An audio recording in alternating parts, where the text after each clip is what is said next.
Now, that brain that you gave me, was it Hans Delbrück's? How did Young Frankenstein 1974 deceive you?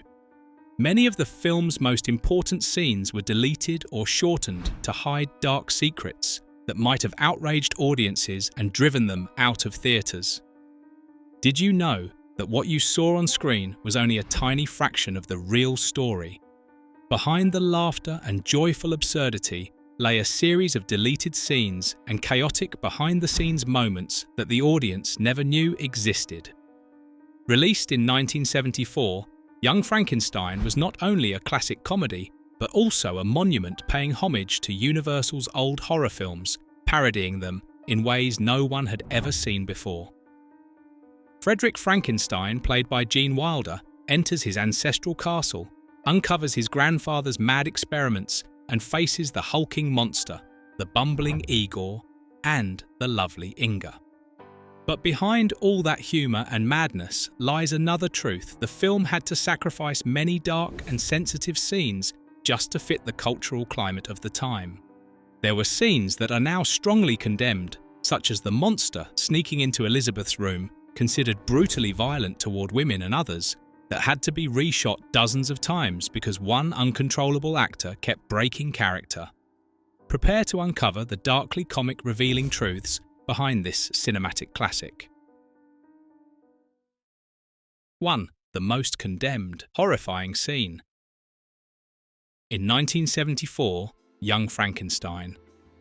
Mel Brooks' black and white parody masterpiece exploded with a budget of only $2.8 million, but grossed over $86 million, becoming the second highest grossing comedy of the year and saving Fox from bankruptcy. Roger Ebert called it Brooks' most disciplined comedy, a work that was more than just laughter, it was legacy. Yet few knew that behind the audience's laughter was a filming process so mysterious and tense that the actors were terrified. It was a test of mental endurance, physical strain, and moral limits. Who are you? What are you? What do you want? What are you going to do to me? Calm down. I'm not afraid of you. The most controversial scene of the film came when the monster burst into Elizabeth's room. Originally, Brooks designed it as a direct parody of a violent moment in Bride of Frankenstein, where Boris Karloff's monster displayed implicit sexual aggression.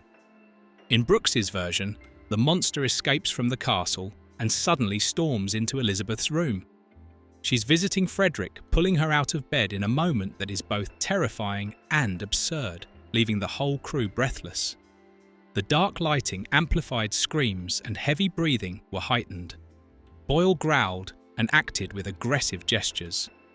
The comedic peak came when Elizabeth, after realizing the monster's enormous size, reacted in an absurd reversal, turning fear into an operatic farce.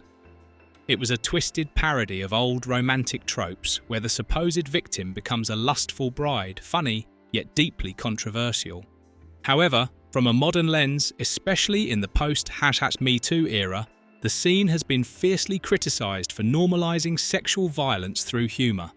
Critics have labelled it rape comedy, emphasising that Elizabeth's being dragged from the bed and pinned down cannot simply be erased by a later punchline.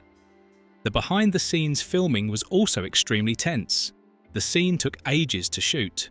Peter Boyle, then 39 and newly sober, endured 5 hours of makeup each day and 6-inch platform boots that towered over Khan. Boyle ad-libbed extra growls and aggressive moves, forcing the crew into total silence. Madeline Kahn hesitated, but improvised the woof to lighten the mood. The scene almost got cut entirely. After mixed test screening feedback, some laughed, but many parents protested its vulgarity.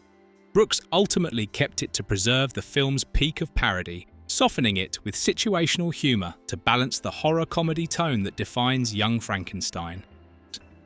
That's why the 1974 test screenings became Hollywood's secret graveyard, where audiences unknowingly decided the fate of countless scenes, funny, bizarre, even beautiful, that were buried forever, living only in the memories of the cast and crew.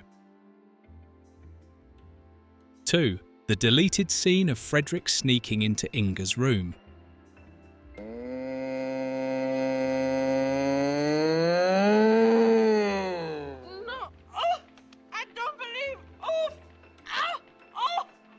One of the darkest scenes never seen by anyone existed only in short footage. It expanded on the relationship between Frederick and Inga after their first day in the castle.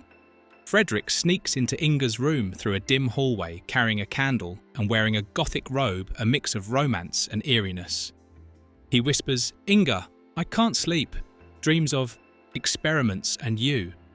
Inga, brushing her hair by the bed, is surprised but pleased, inviting Frederick to sit. Their conversation turns intimate and playful, as Frederick awkwardly flirts through science like lightning striking the heart, leading to a clumsy kiss. Terry Garr ad-libbed, "Oh doctor, you're so electric," a moment both funny and romantic horror parody. An unexpected knock from Igor forces Frederick to hide under the bed, ending the scene with Brooks's trademark awkward comedy rhythm. However, the scene was completely cut, not merely for its sensuality or pacing. Into the early 1970s, American and European audiences remained conservative about portrayals of male-female interactions in comedies. The image of a man sneaking into a woman's private room, even for romance, was seen as crossing social lines, possibly offensive or inappropriate. Producers knew that even in parody or horror comedy, audiences still wanted relationships to stay within moral boundaries, with intimacy kept modest and socially proper. Moreover, the physical closeness, Frederick whispering sitting beside Inga and sharing a kiss, felt too bold for early 70s viewers. What seems amusingly innocent today was then too forward. Audiences preferred light, restrained romance that didn't slow pacing or challenge norms. Thus, the nighttime Frederick-Inga scene became a moral boundary breach, leading Brooks and Wilder to remove it to avoid rating troubles and backlash. 3. The reading of the will. There was a time when the name Frankenstein... One of the opening sequences, a buried memory lost beneath theatrical cuts, was a gothic tableau of family secrets and echoes of the past unseen by theatre audiences, existing only in drafts and forgotten footage. In a dim gothic chamber lit by flickering candles, the Frankenstein relatives, Heinrich, Agatha, Helene, Wolfgang, Marlene, and daughter Anastasia, stand anxiously around a phonograph box relic of Baron Beaufort von Frankenstein. The air is thick with anticipation. Arguments erupt in both German and English, every word heavy with greed and resentment. "We've waited 70 years. What's 3 more seconds? What if Uncle left her out of the will?" The record spins, the needle scratches, and Baron Beaufort's solemn voice fills the room with Beaufort von Frankenstein. "In the 83rd year of my life, declare this my final will to be read on my 100th birthday." He divides the estate equally, but sharply condemns his son Victor for bringing disgrace upon the family through mad experiments. Then the dramatic twist. "Unless my grandson Frederick pursues medicine and gains renown, then I leave everything to him." The record crackles with interference, prompting an ad-lib laugh. "The path to salvation. Up yours." Shock fills the room. Relatives gasp as they learn Frederick is the 5th leading brain specialist. Exclamations of "oh shit" burst amid chaotic German chatter. The lawyer Cornelius Waldman coldly asserts, "The law is the law," and sends Herr Folkstein to America to inform Frederick. The scene ends in comic uproar, clarifying the Frankenstein genealogy. Baron Beaufort as great-grandfather Victor, as grandfather fixing a continuity error absent in the final cut. It was deleted mainly for length. The 7-minute sequence slowed the film's opening pace. Brooks wanted the story to dive straight into the manic comedy, not family disputes. Still, the scene remains on DVD as an Easter egg honouring the Frankenstein family's blend of tragedy and absurdity. 4. Street violinist. This scene existed only in Gene Wilder's first draft, 4 pages long, never fully filmed. On DVD or Blu-ray, only 2 minutes of footage survive. It takes place at night on the streets of Transylvania after Frederick and Herr Falkstein leave the will reading. They walk through dim streets, hearing a strange, hauntingly familiar melody, eerie Transylvanian. Lullaby, the leitmotif composed by John Morris. An old, ragged violinist plays beneath a streetlight. Frederick stops entranced, touched by echoes of childhood and family heritage. "You're playing my family's lullaby. How do you know it?" he asks. The violinist tells a story funny yet eerie about ghosts of the night inspiring his tune. But Herr Falkstein, anxious about missing the train, angrily smashes the violin in two. In a moment of dark comedy, the old violinist takes the two halves open-mouthed. Frederick, guilty, picks up the pieces as the melody fades, foreshadowing Frau Blucher's violin motif later. This scene was cut because it blurred the line between actor and character. The expressions and awkward mannerisms resembled the actor's real self, too closely threatening to break the illusion of parody. Brooks and Wilder feared viewers would see the actor, not the character, weakening the film's rhythm and comic mask. Thus, it was omitted to preserve the exaggerated theatrical tone of every role. The scene was originally written to honour the Frankenstein score, blending mystery and humour, but it was too long for the final version. 5. Frederick tries to be romantic. Be my guest? Tell me exactly how fast is the speed of light? This deleted moment of romance between Frederick and Inga takes place right after they arrive at the castle and explore the laboratory. The missing footage, about 1 minute 50 seconds long, carries a candlelit, intimate atmosphere with a touch of classic romantic parody. Though unseen in theatres, it reveals another side of Frederick, naive, awkward, and earnestly trying to flirt in his own peculiar way. Trying to hide his nervousness while impressing Inga, Frederick stammers through scientific facts. "Inga, did you know that light travels faster than sound? Or is it sound faster than light? No, wait. Light is 186,000 miles per second and sound is slower, like thunder after lightning." He then tries to connect science to love, like how your heart moves me faster than light. Inga giggles at his awkwardness. Wilder ad-libs further nonsense. Light travels faster than sound. No, wait. That's why you see lightning before you hear thunder. Or is it the other way around? The scene ends with a clumsy kiss. Frederick's innocence contrasting with Inga's quiet sophistication. It's both funny and tender, reinforcing the film's theme of science versus love. It was cut because its tone no longer fit the era's comedic expectations. The slow, sweet humour felt outdated in the mid-70s when audiences favoured faster pacing and bolder parody, like the huge Schwanstucker scene. Though AV Club later praised its subtle wit and emotional depth, Brooks removed it to maintain the film's manic rhythm and signature madcap energy. Keeping it would have slowed the pace and softened the wild edge Brooks wanted. Do you think the film would have been more interesting if this scene had remained? Share your thoughts. 6. Jack Sprat, the highwayman. This is a darkly humorous side scene that appeared in early drafts and scripts, but was never fully filmed. The story takes place between the monster wandering in the forest and meeting the blind hermit. On a pitch-black road, a thin, sly figure appears, Jack Sprat, the highwayman. He blocks the monster's path, holding an old pistol, shouting, "Stand and deliver your gold or your life." Wait, you have no gold, but that brain looks valuable. This thief was inspired by the nursery rhyme Jack Sprat could eat no fat and became a dieting robber, targeting only lean parts like brains or hearts. It's a clever parody of Universal-style cowboy films with a touch of dark comedy.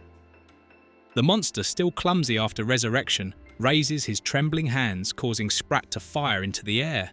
But but upon seeing the monster's enormous size, Jack Sprat panics, runs away, and trips into a bush. The scene ends with the monster picking up the gun and bending it like a toy, while cartoon-style laughter echoes in the background. The idea was Gene Wilder's ad-lib, meant to add a highwayman element from old British horror films while humorously mocking nursery rhymes. However, this scene was removed from the official shoot because it was too disconnected and didn't advance the plot. Few people know that Jack Sprat, the highwayman, was also considered too dark by the standards of the time and would likely have faced censorship had it been released. The image of Jack Sprat targeting the brains or hearts of his victims, a mix of implied violence and dark humour, created a grotesque yet powerful impact on younger or more sensitive audiences. The scene crossed the boundaries that early 70s American studios typically allowed in comedies, especially those mixing gothic parody. Furthermore, the sight of the monster facing a thief intent on stealing a brain, followed by the gun being bent like a toy, was both funny and disturbingly violent, making it hard to digest for many censors. Brooks and Wilder, realising the potential controversy and how it could undercut the film's joyful tone, decided to remove it completely. What do you think would the film have been more interesting if this scene had been included? Beyond the scenes mercilessly deleted for violating 1970s moral standards, Young Frankenstein also hides countless mysterious behind-the-scenes moments that audiences rarely know about failed takes, where Gene Wilder, Terry Garr, and other actors had to repeat scenes dozens of times, striving for perfection in every expression, stumble, and laugh. What looks effortless on screen actually came from immense effort. Every glance, every hand movement could ruin an entire scene, forcing the crew to restart in tense but hilarious silence. These bloopers, sometimes existing only in test footage or script notes, form part of the film's secret charm. They expose the illusion of cinematic perfection. The laughter on screen might have been bought with sweat, awkwardness, and accidental mistakes that the audience never saw. Let's keep exploring. 7. Marty Feldman bites Madeline Kahn's mink scarf. Stop that! One of the most famous on-set moments in Young Frankenstein was when Marty Feldman bit Madeline Kahn's mink scarf. This scene was incredibly difficult to film without breaking character, since both Feldman and Kahn had such natural comedic chemistry that laughter erupted across the set. Even during rehearsals, Wilder and Brooks struggled to maintain composure to avoid ruining the take. In one rare take of Elizabeth entering the castle with her luxurious mink scarf, Marty Feldman as Igor suddenly bent down and bit the fur's tail hard, sending white hairs flying like snow in summer. Real mink worth $50 apiece stuck in his mouth as Feldman spat them out, chewing like gum, before giving a mischievous grin. Madeline Kahn screamed, Gene Wilder panicked, and the entire set collapsed in laughter. They had to reshoot nearly 15 times a record for the film because each time Feldman bit the fur stuck to his tongue, forcing him to stop mid-scene. Mel Brooks yelled from behind the monitor, "Cut! Those are $50 minks, Marty!" In the end, the scene was cut from the final edit because it was too chaotic and broke the refined parody tone Brooks wanted to maintain early in the film. The chosen take kept only Feldman's wicked smirk enough to suggest madness without derailing the pacing too soon. 8. The classroom scene. Next came another ruined take, this time in the medical classroom.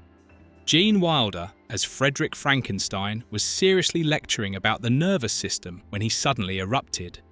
Destiny. Destiny. No escaping that. For me then burst into manic laughter, stabbing his own thigh with a scalpel.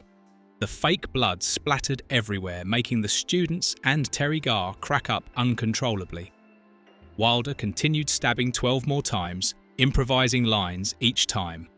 "Oops, wrong leg," or "I said destiny, not density." "By the 9th take," Cloris Leachman shouted from backstage. "Gene, stop it, I'm gonna pee." and the entire studio shook with laughter. Wilder deliberately broke character, feeling the scene was too serious and too close to the original Frankenstein. Mel Brooks loved the take so much he nearly kept it, but test screenings showed audiences laughed too early, ruining the build-up to the later putting on the Ritz sequence. 9. Boyle gets a sedative. The next chaos-inducing scene came when Peter Boyle, under layers of monster makeup, was being injected with a sedative by Frederick and Igor. As the fake needle touched his neck, Boyle began laughing thunderously, the sound booming through his mask. Gene Wilder collapsed onto the floor, while Marty Feldman ran around shouting, "It's alive!" with laughter. Boyle couldn't handle even the fake needle touching his neck, made worse by his past as a Jesuit monk, making him hypersensitive to simulated pain. By the 5th take, Boyle started singing "Puttin' on the Ritz" early during the injection, leading the whole crew to dance along. The laughter forced Mel Brooks to halt filming for 20 minutes so everyone could recover. Though hilarious, the moment completely broke the tension needed before the monster's rebellion. Brooks kept only one take where Boyle growled instead of laughed. 10. Cloris Leachman covers her mouth when the horses neigh. Frau Blucher. Another scene requiring multiple retakes was when every time someone shouted "Frau Blucher," horses neighed loudly, as a ghostly effect adding both fear and comedy. But in the first take, Cloris Leachman, playing Frau Blucher, burst out laughing and had to cover her mouth. Her laughter echoed through the mic, stunning the crew into silence before they all broke down laughing. Leachman hadn't been told the horse neigh sound was Brooks' spontaneous idea. In later takes, she overacted, pretending to be terrified, but ultimately laughed so hard she had to run off set. Brooks kept a brief glimpse of her smiling face in the outtakes, a secret behind-the-scenes Easter egg. 11. The forest chase scene. During the forest chase, Inspector Kemp's fake arm suddenly switched from right to left between shots. In one take, Kenneth Mars noticed the mistake, shouted, "My arm! It's possessed!" and threw the fake limb at Marty Feldman. Feldman placed it on his head and danced like a mini monster, creating a moment both absurd and chaotic. It became a classic blooper, with Mars improvising that the arm had a mind of its own, chasing Igor and hitting him with itself. Mel Brooks filmed the slow-motion replay just to capture the joyous madness on set. The improvised sequence was long and chaotic, ultimately cut for pacing, but it survives in the legendary 10-minute blooper reel on YouTube, where the cast can be seen laughing so hard they could barely stand, embodying the wild, hilarious spirit of Young Frankenstein. The deleted scenes from Young Frankenstein reveal a completely different side of the film, where Gene Wilder and Mel Brooks experimented with strange, funny, and sometimes dark ideas while still honouring classic cinema. From awkward kisses and ghostly violins to the highwayman Jack Sprat, each scene exposes layers of creativity and depth the theatrical cut couldn't contain. Have you ever wondered if these scenes had been kept, would Young Frankenstein have remained its manic masterpiece or become something more romantic and strange? Share your thoughts in the comments below. Thank you for watching and exploring the unseen corners of this classic film. If you love deep dives into deleted scenes, behind-the-scenes secrets, and hidden Easter eggs, don't forget to subscribe and turn on notifications so you never miss a video. Is there a particular scene you'd like restored or analysed in more detail? Leave your thoughts below. We'd love to hear from you.